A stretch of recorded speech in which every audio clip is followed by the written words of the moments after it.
So hello everyone, this is a demonstration video on problem 11 from lab. Sorry for that, this is actually lab 5. Right, so let us go through the problem. So we are given a binary tree and the player is goes through a set of moves. So initially he chooses a random node and then he repeatedly moves to any of the nodes connected. So the connected nodes include either the left child, either right child, or the parent of x, whichever of these exist. Right, and very importantly, note that Alice must visit each node at most once. Right, so he cannot repeat nodes in his sequence of moves, and the game continues until he decides to quit himself or when he is unable to make any further moves. And whenever he steps on a new node, his score increases by the value of that node. And the initial score was 0, so we have to compute the maximum possible score that could have achieved.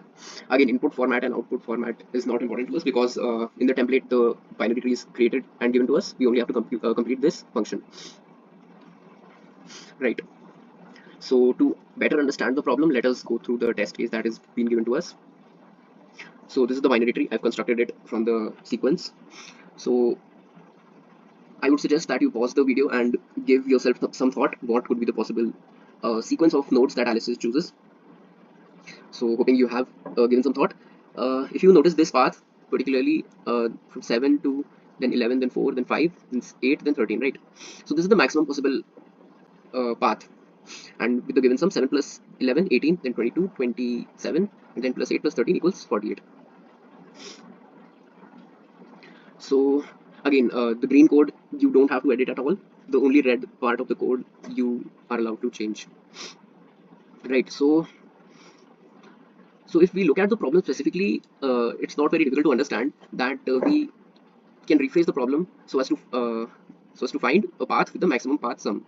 Right. So we want to find a path such that the uh, the sum of the node values is the maximum. And again, a path follows the property that no vertices, or here we call them nodes, repeat. Certainly, but the twist is that we do not have the information about the parent of a node x, right? Right, so if you can see the template, you only have the left, you have the right, but you don't know what is the parent of a given node, right? So, and also secondly, it is not necessary that the maximum path will pass through the root. For example, in this case, we easily see that the maximum path is this one, and it does not pass through the root. So before telling the solution, here are some important properties that you can think of while thinking of the solution. First, the maximum's path starts and ends at a leaf. Why is that so? So let us consider a simple case. Suppose the uh, suppose the path that is the maximum does not end at a leaf. So, for example, this is the path that is maximum. However, we are given that the node values of each of the nodes is positive, right? So it lies between 1 and 100, right? So you could always increase the path length by going to the leaf like as deep as possible, right? So this is observation number 1. So observation number 2, uh, can you try to compute what is the maximum path sum through the given node x such that x is the highest? So for example, given a tree as follows, and this is the node x, what is the maximum path sum through the given node x? For example, the path may go something like this, or the path may go something like this. It just has to go through the x, this, the node that we have chosen. However, we have also mentioned that such that x is at the highest level. So level refers to the how deep or how high from the deepest leaf are you at the current node. So all possible paths can be like this. So you cannot go above x. All vertices should be below. Right. Now our second intuition would be, so given that we somehow are able to calculate what is the maximum path sum through a node x such that x is at the highest level in the path, right? Now any possible path will have the node which is at the highest position, right? Any possible path in the binary tree will have one such node which is at the highest position. So can we just calculate the maximum path through x such that x is highest and maximize over all nodes x,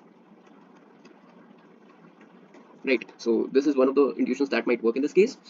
However, we will come to the conclusion whether it is suitable for our complexity given the constraints. So let fx denote the maximum path sum through a node x such that x is the highest level node, right? And so how do we compute fx? Well, we consider gx to be a helper function that gives us the maximum uh, path from x to a leaf, right?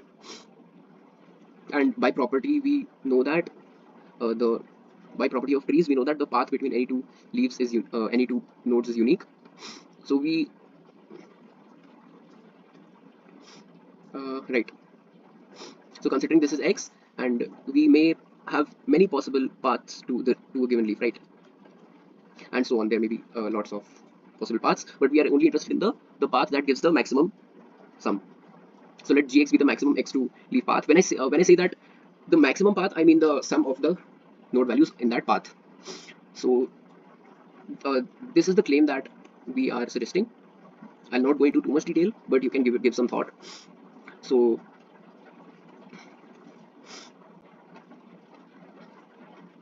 given a node x, what is the value of f of x, right? So you compute what is the maximum possible path to a leaf that you can reach from here, and what is the maximum possible path to a leaf that you can reach from here to the left, from the left child and from the right child, and then you just merge these two paths, right? So uh, a claim is that the maximum possible path through x such that x is highest is found by merging these two paths.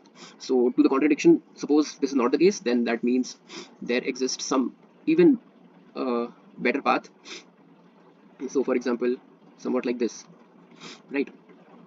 Now you can increase this path to include that path to the other leaf, which is giving even a greater sum.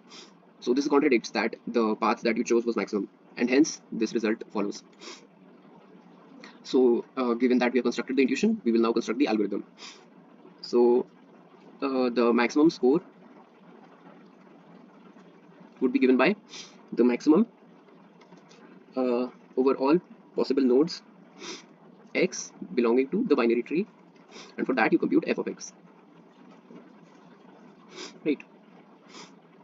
Now how do you compute f of x? The computation for f of x is given by this claim, right, where g is the maximum x to the leaf path. And how do you compute g? It is just a simple recursive relation.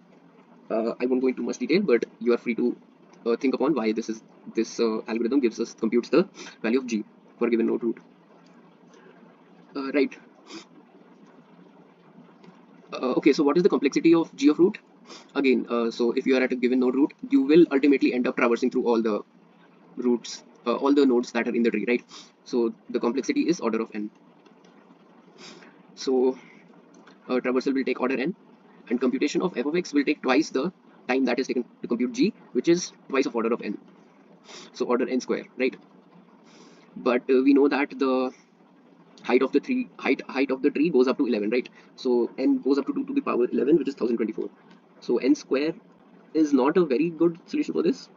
I mean, of course you can do it, but we can do better, right? So let's see how can we construct the pseudocode. Again, to construct the algorithm, first of all, like whenever we want to maximize through traversal, we should initialize a variable to denote the least possible. So let us set that global integer answer and initialize it to minus infinity. However, we don't really need to go into minus infinity. We can just set it to 0 because uh, we know that the node values are given between 1 and 100 for each node, right? And why I'm saying global, this is because it should be out of the scope of each and every this f and g. So this is the indication why we have written add helper function slash variable. So here you can declare int answer, right? And I know that global variables are not highly recommended, but since this class is particularly used for calculating one particular test case, uh, we can use such. Okay, so the given function that we have to complete is int maximum score.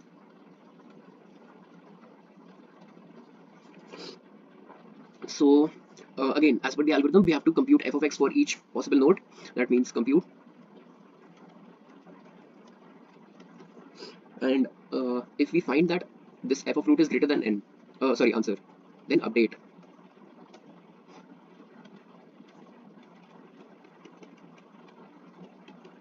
Right, and then you recursively do that this for the same thing for the left and for the right.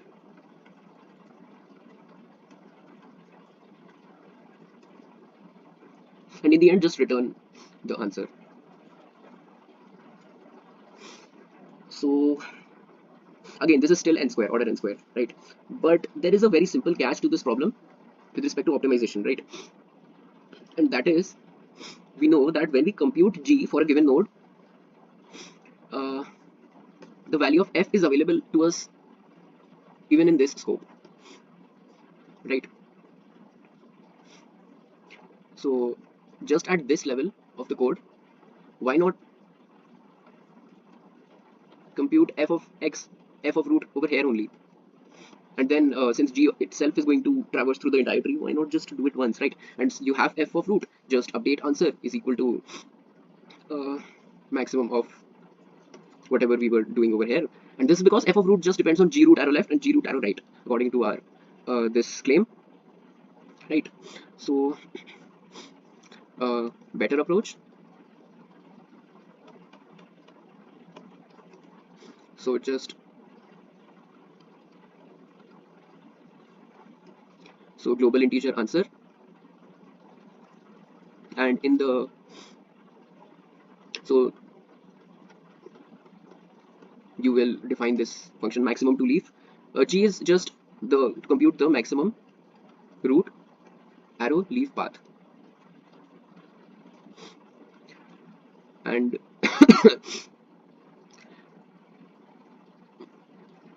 and in the function that is returning the final answer, we can just call g once, and g will traverse through each of these nodes, and at each step it will keep updating answer, and in the end we just return. So this will run in order n because g of r is just being called once on the tree. So this is important because there are, I think, 2 or 3 test cases that involve optimizing your code to run in linear time. So I hope this helps, and probably these pseudocodes will be you'll be able to understand, so that you can write the proper code in C++ in the on Pruter. Thank you.